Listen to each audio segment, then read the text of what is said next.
नमस्कार, आप देख रहे हैं जस्ट इंडिया और मैं हूं आपके साथ काजल ठाकुर। खबरों की शुरुआत करते हैं उससे पहले हेडलाइंस के प्रायोजक हैं Micron light counts on us, group of industries, Asian colour coated spark limited, Oscar super speciality hospital and trauma centre, rush cars private limited, showroom for test drive.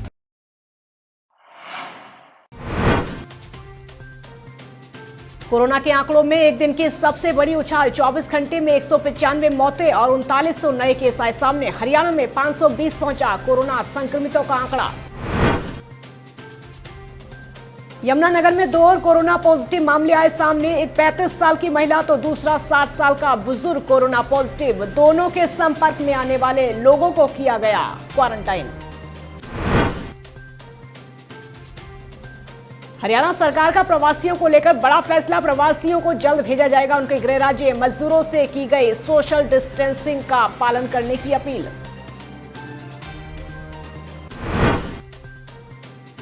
और टोहाना में लॉकडाउन में ऑनलाइन शिक्षा का सिलसिला जारी। 111 सरकारी स्कूलों के 70% बच्चे ग्रहण कर रहे शिक्षा। इस प्रणाली से अभिभावक भी संतुष्ट। भारत में कोरोना वायरस संक्रमण लगातार पांव पसारता जा रहा है। कोरोना लॉकडाउन में छूट के एक दिन बाद ही कोरोना वायरस के मामलों में अप्रत्याशित वृद्धि देखने को मिली है। देश में पिछले 24 घंटे में कोरोना वायरस के 3900 नए मामले अब तक सामने आ चुके हैं और सबसे ज्यादा यानी 195 लोगों की अब तक मौत हो चुकी है। स्वास्थ्य मंत्रालय के आंकड़ों के मुताबिक देश भर में कोरोना वायरस के मामले बढ़कर 46,433 हो गए हैं और कोविड-19 से अब तक 1,568 लोगों की मौत हो चुकी है। हरियाणा में भी एक ही दिन में कोरोना के सबसे ज्यादा यानी 75 केस अब तक सामने आ चुके हैं। इसके चलते अब कुल मरीजों का जो आंकड़ा है 500 पार करते हुए 519 पहुंच गया है। वहीं कोरोना की वजह से प्रदेश में 7वीं मौत हुई। फरीदाबाद में एक कोरोना मरीज ने दम तोड़ दिया। सोनीपत और अंबाला में सबसे ज्यादा मरीज आए। सोनीपत में एक साथ 29 और अंबाला में 23 मरीज मिले। अंबाला में मिले मरीज डॉक्टरों के क्वार्टर निर्माण का काम कर रहे थे।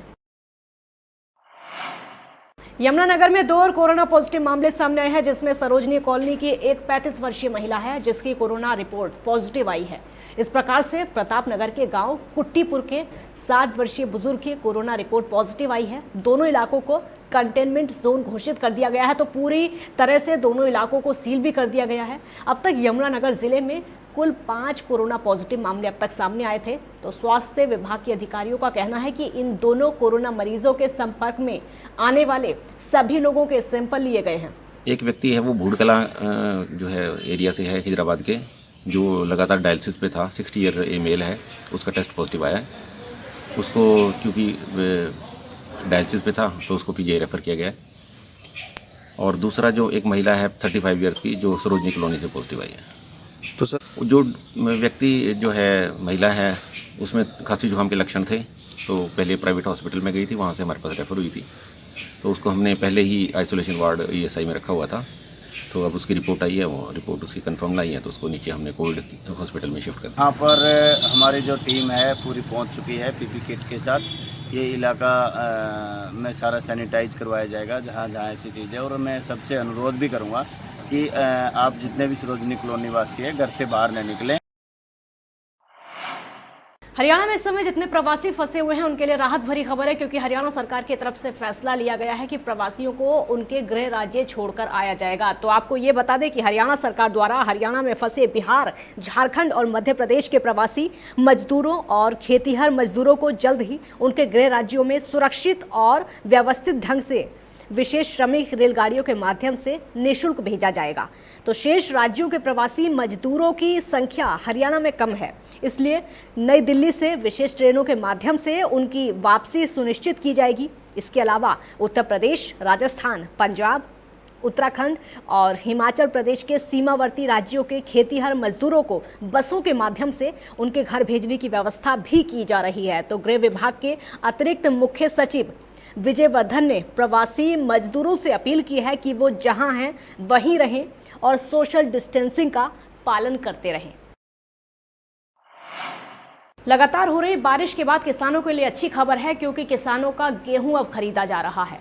आपको बता दें कि कृषि और किसान कल्याण और साथ में सहकारिता विभाग के अतिरिक्त मुख्य सचिव संजीव कौशल ने बताया कि हरियाणा के खरीद केंद्रों में 27,499 किसानों से 2.14 लाख मीट्रिक टन गेहूं खरीदा गया। इसके साथ राज्य में पिछले 12 दिनों में कि 5,58,185 किसानों से 48.4 लाख मीट्रिक टन गेहूं की खरीद की जा चुकी है। उन्होंने ये भी कहा कि राज्य के 163 खरीद केंद्रों में 4,058 किसानों से 10,543,024 मीट्रिक टन सरसों की खरीद की गई और अब तक 1,56,569 किसानों से कुल 4.25 लाख मीट्रिक टन सरसों की खरीद की गई है। लॉकडाउन के तीसरे चरण में अब अंबाला प्रशासन ने आखिरकार दुकानों को खोलने का आदेश तो दिया, लेकिन थोड़ी थोड़ी ढील दिखाई दी। दुकानदारों की बाजार में काफ़ी भीड़ भी देखने को मिली। इस मौके पर ढील का असर ये था कि दुकानदार दुकानें खोलने के लिए सुबह 10 बजे से पहले ही दुकानों के बाहर इकट्ठा होना शुरू हो गए थे। सोशल डिस्टेंसिंग कहीं दिखाई नहीं दी।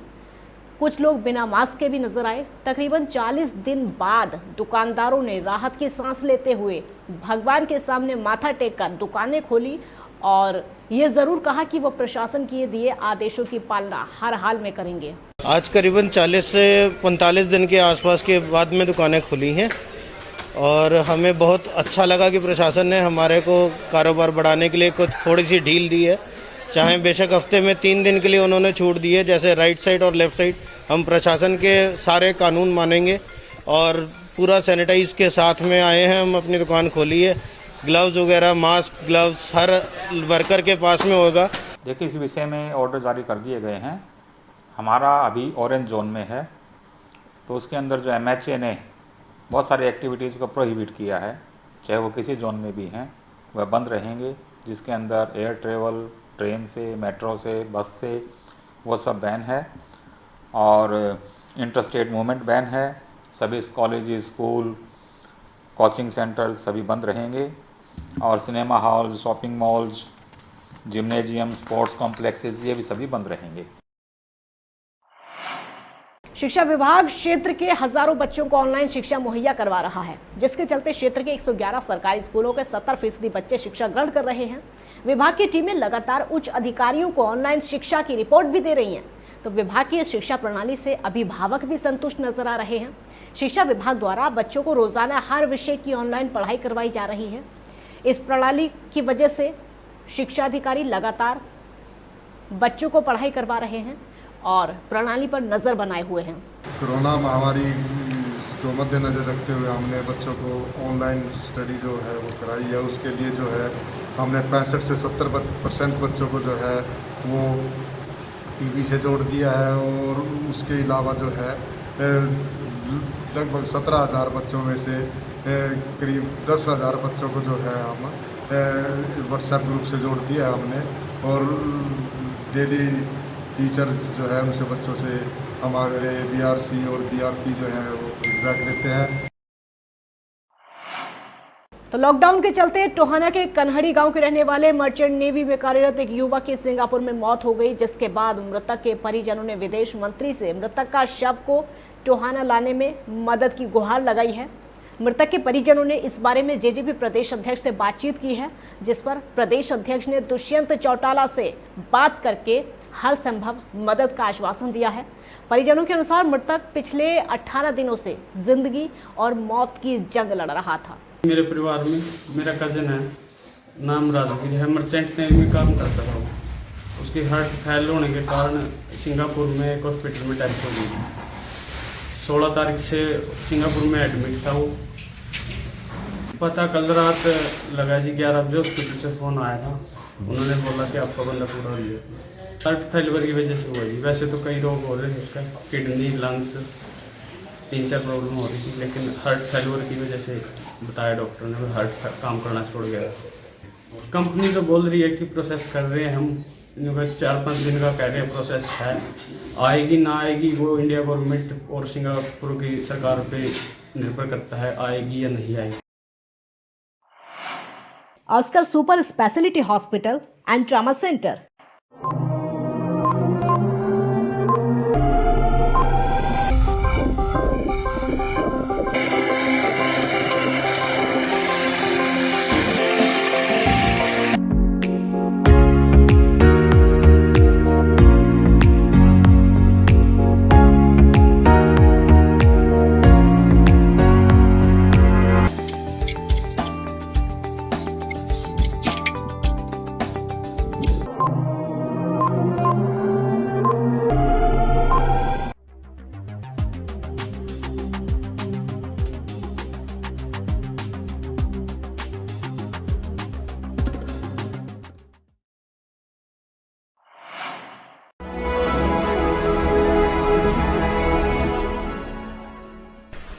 चाचा, आपने नया घर बनवाया है तो घर की छत पर कौन सी शीट लगवाई है?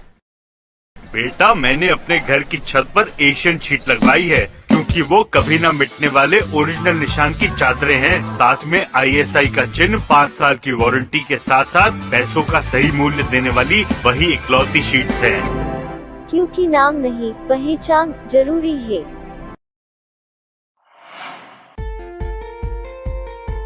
Be Fast Fit, India's fastest growing fitness chain, now at Rohtak D Park and biggest fitness club. Services like cardio, full strength and free weight stations, CrossFit, group classes, aerobics, yoga, Tabata training, high intensity training with professional trainers, steam bath and sauna bath. Be Fast Fit, be the best of yourself. Right to addition reserved.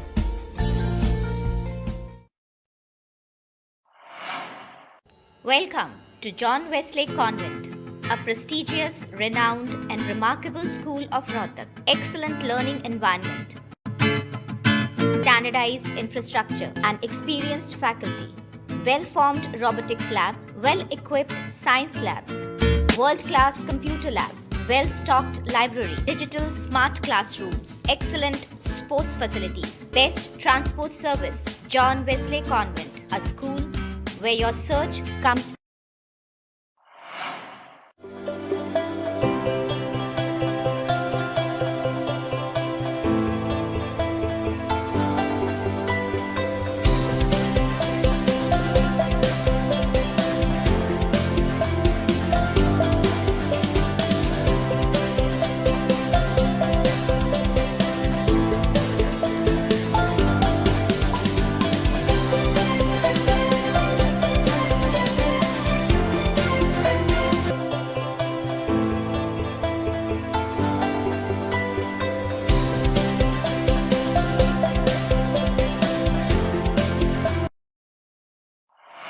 खबरें फिलहाल इतना ही। देखते रहिए just India. नमस्कार।